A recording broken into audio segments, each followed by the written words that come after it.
Good morning, everyone, and I'm Dr. Bala Subramanian, an interventional cardiologist from Bendio Health, and I'm here to discuss about hemodynamics in patients with heart failure. And hemodynamics is very important to understand to decide about the management in patients with heart failure. It is very useful, especially in patients with acutely decompensated heart failure.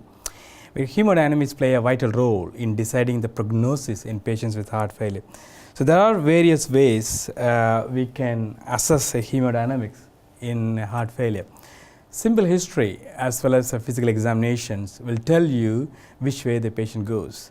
And patients with osteopenia PNT simply inform you, say the patient's completely congested and we call it like a wet condition. And simple clinical tool like a jugular venous pressure and will give you a lot of information about hemodynamics. But there are few pitfalls when assessing the patient simply with the clinical factors. That's why we need to assess the hemodynamics by invasive methodologies. And few other investigations like X-ray, biochemical markers like a BNP, which also will give you some idea about the filling factors, but nothing is completely accurate. And echocardiography, if it's available, it can be useful. So moving forward, you need a tool which can assess the filling pressures of the left ventricle, which will help you to decide which way to treat the patient. And routinely, we don't perform invasive diagnostic procedures in patients with heart failure. There are few indications, and before we go there, we get some clinical data from patients with heart failure. There are clinically we can divide in two major groups, and based on the two major findings. And the congestion, whether the given patient has a congestion or no congestion, or the patient and assess a perfusion, whether they have a good perfusion or poor perfusion. Then this slide is a very important slide to assess the congestion in a given patient with a heart failure. And history of osteopenia PNT and jugular venous pressures, elevated jugular venous pressure, and presence of hepatojugular reflux and significant ascites and pedal edema will tell you the patient is severely congested. And next slide. And to assess the perfusion by clinically, and there are few variables we'll use.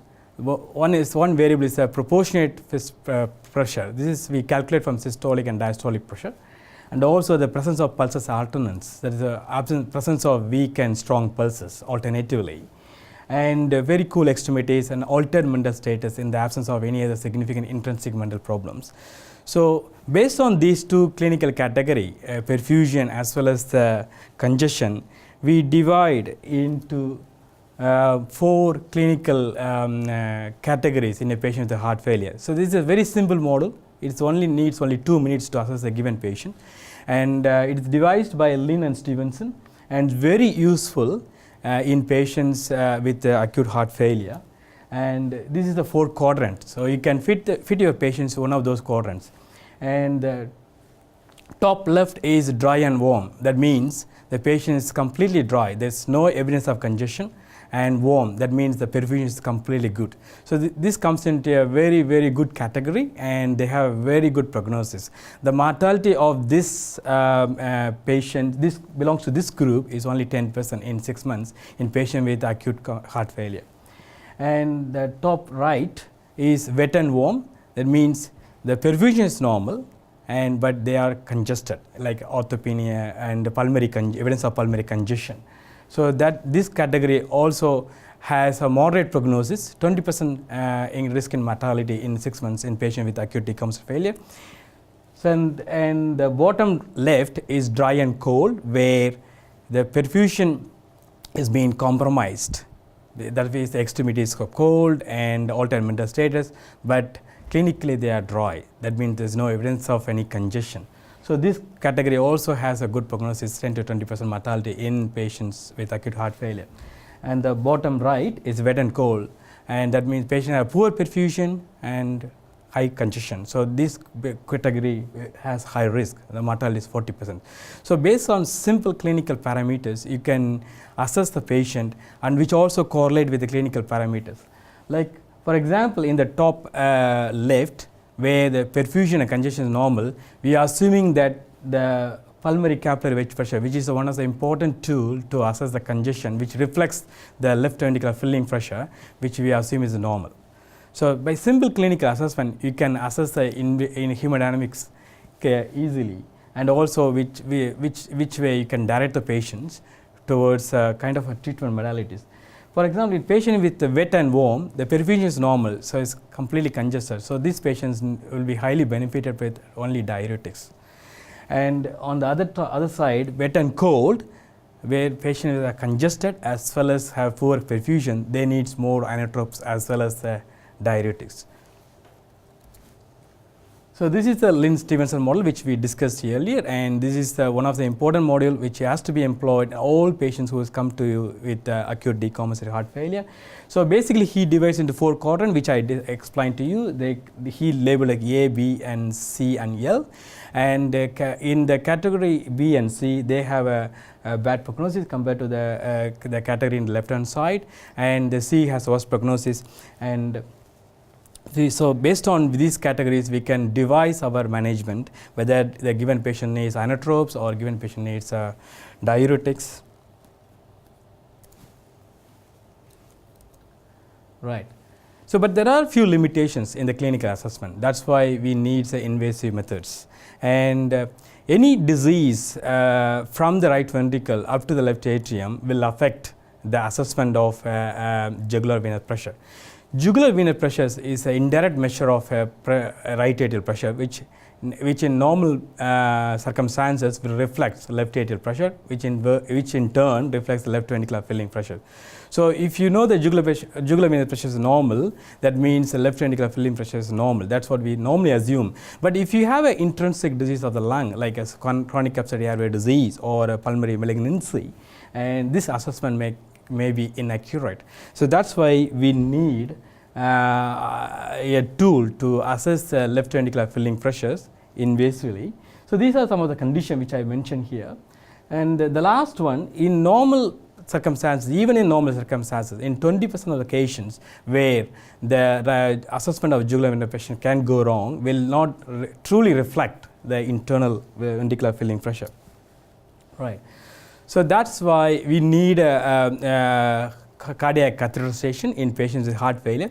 But this applies only, we don't do routinely, and so it's only a selective subsets. There are 3 subsets where we normally employ cardiac catheterizations. Number 1, patients with refractory heart failure, that means more than 3 times hospitalized and in a short period of 6 months. And number 2, recurrent heart failure in the absence of a systolic dysfunction. And number 3, when the clinical heart failure is uncertain. For example, patient present to you with shortness of breath and you exclude all the possibility, and still there is a suspicion of heart failure, where you will assess the patient by cardiac catheterization. What we do normally by doing a cardiac catheterization, there are right heart catheterization and the left heart catheterization, and we use a catheter called a Swan-Ganz catheter, which is a balloon tip catheter. We normally pass through the right femoral vein and get into the right atrium, and the catheter has been connected to the transducer, and where we assess the pressures of individual chamber. When we go to right atrium, we'll assess the pressure in the right atrium, and then we put the catheter in the right ventricle and then assess the pressure there, and then passing into pulmonary artery. And then when we are in pulmonary artery, we pass the balloon as low as possible. Usually we'll take the lower descending artery and then occlude the artery with the balloon for a short period, which will measure the pulmonary capillary wedge pressure, which is the 4th one, which is the most important pressure, which will give us more idea about hemodynamics of a patient with heart failure. So that's the most important pressure we'll all give importance. And in addition to the pulmonary capillary wedge pressure, we also measure the cardiac output. But cardiac output will be helpful in only certain occasions, but we don't completely rely on cardiac output. But among all the pressures, the right atrial pressure and also the pulmonary capillary wedge pressure, both those 2 pressures are very important to assess and also decide the management. And these are some of the variables, and where we get the data we get from the right heart catheterizations. And in general, the right atrial pressure is somewhere between 0 to 8, which always reflects the left atrial pressure in the absence of any septal defect or any other intrinsic pulmonary conditions. And the left atrial pressure will reflect the left ventricular filling pressure, which in other words pulmonary capillary pressure. So overall, the pressure value will be somewhere between 8 to 12, the normal pulmonary capillary wedge pressure.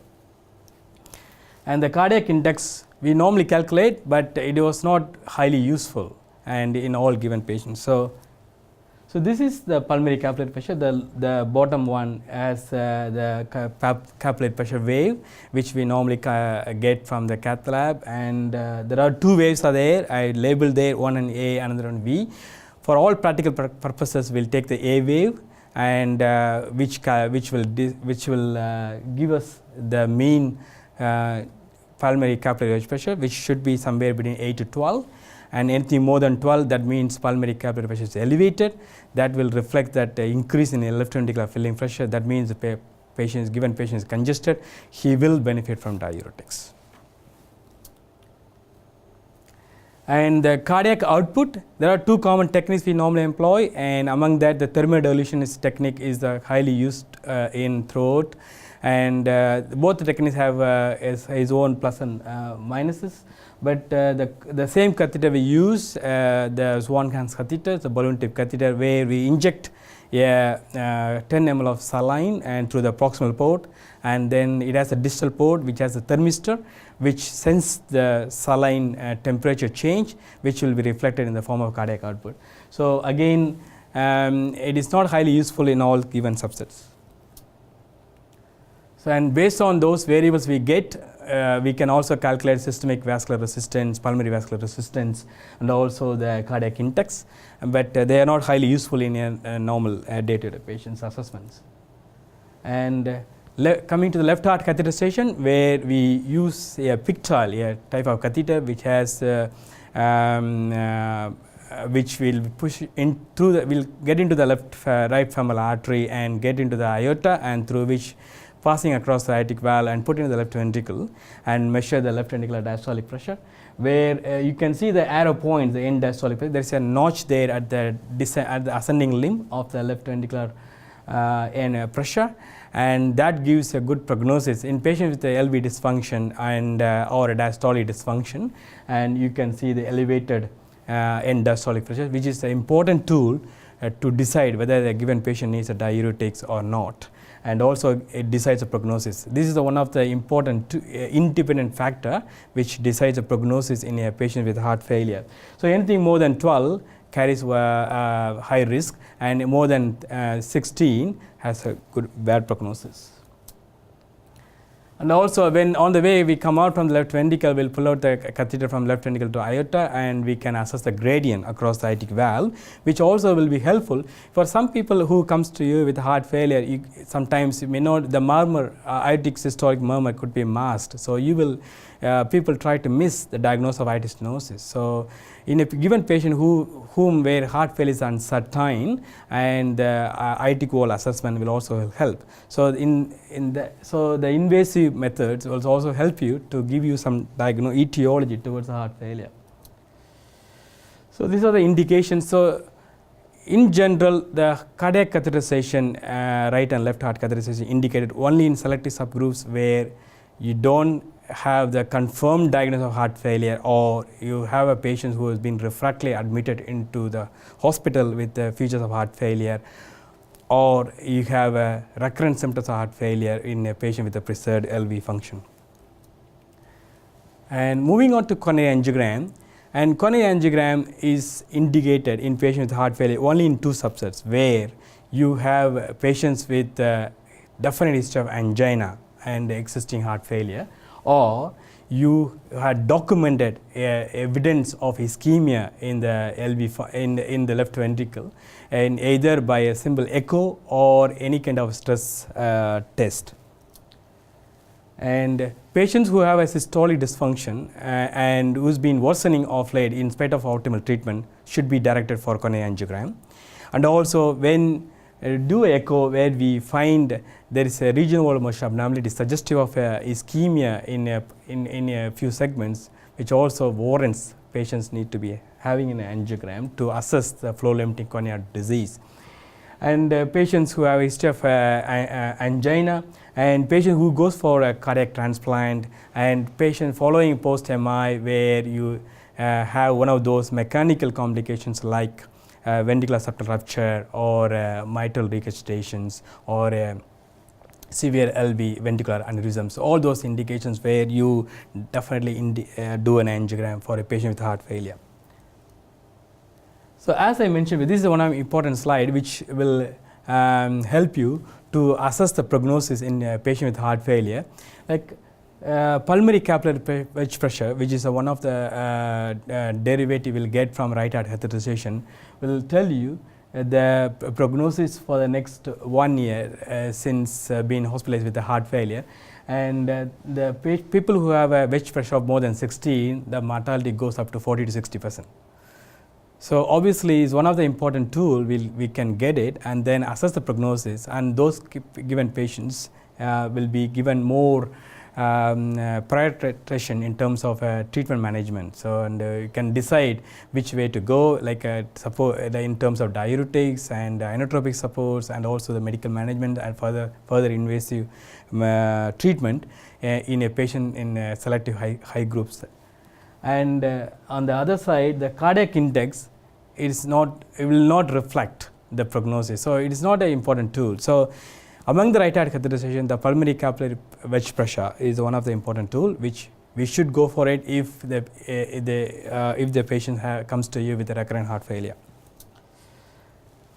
The last bit, so I'll discuss about the fractional flow reserve, which is FFR, which is one of the new tool which normally we use in our cardiac catheterization lab, where you have a patient in front of you, you have a disease, and with the stenosis in one of the arteries, which is in a borderline situation, and or a patient is highly symptomatic, but you notice in a regular angiography notice that the patient have a mild disease. So to prove whether the given disease is hemodynamically significant or not, you have to use a special tool where you do a normal angiogram and then find out the disease in one of the arteries, and then pass a small catheter or a wire, which we'll call like a pressure wire, which has a radio sensor at the tip. I'll show you the picture as well, and we'll pass across the blocked segment, and after giving a vasodilator like adenosine, which is powerful microvascular vasodilator, dilates all the capillaries in the myocardial bed, so and induce a hyperemia. At the maximum hyperemia, we assess the pressure below the blocked segment and above the blocked segment, and based on which we derive a data like pressure distal divided by pressure proximal, and based on the data we'll decide whether the given disease or given stenosis is functionally significant or not, which is really useful in a selective subsets. Like these are the subsets where FFR has been highly useful. The top category is intermediate stenosis, where you have a patient who you did an angiogram and you found that the stenosis is in a borderline situation, where anything more than 75% or 70 to 75% stenosis, we normally direct to stent or subject them to revascularization by PCI or surgery. But anything less than 70, we try to treat them medically or conservatively. But if you have a patient who has highly symptomatic and you come across a situation where you have a borderline lesions, and this tool will highly useful. So using the FFR, if the FFR value comes back less than 0.75, then that given lesion, even though angiography looks intermediate, we have to do a PCA or subject them to revascularization. And if it is more than 0.8, and we can safely leave it alone for a medical management. So in the picture in the left hand side, where you can see there is an osteal disease in the left anterior descending, and also the osteal disease in the left circumflex. This is the left circumflex artery, and this is the left anterior descending. So this disease, by angiographically, it scores about 60%. So by angiographic methods, you don't directly do a PCA on this kind of patients. But when you do a FFR, you can pass the wire through the catheter into the artery, and then measure the pressure here and here, and then get a data. If the value comes less than 0.75, you will subject them for revascularization. So it is highly useful tool, one of the newer tool. And the second category where you can see the left main disease, this is the left main artery where you have a disease there in the left main, which is again left main, anything more than 50% we try to subject them for a revascularization.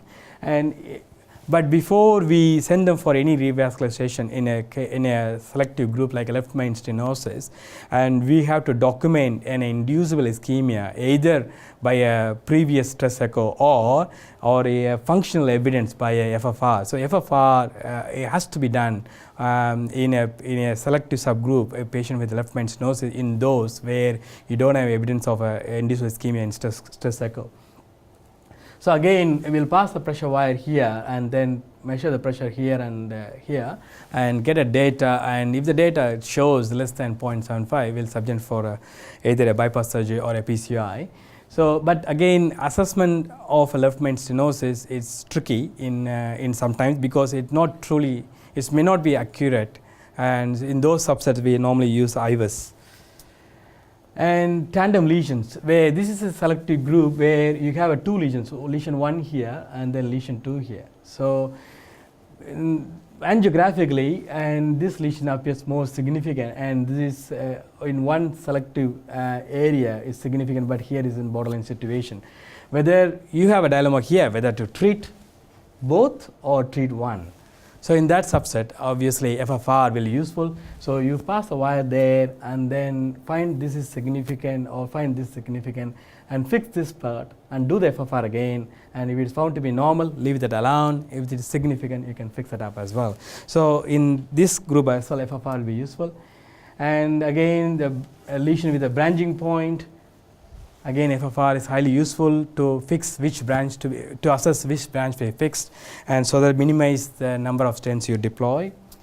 And to conclude, an invasive assessment of hemodynamics is useful in a very selective subgroups. We normally don't deploy in all patients who comes with heart failure.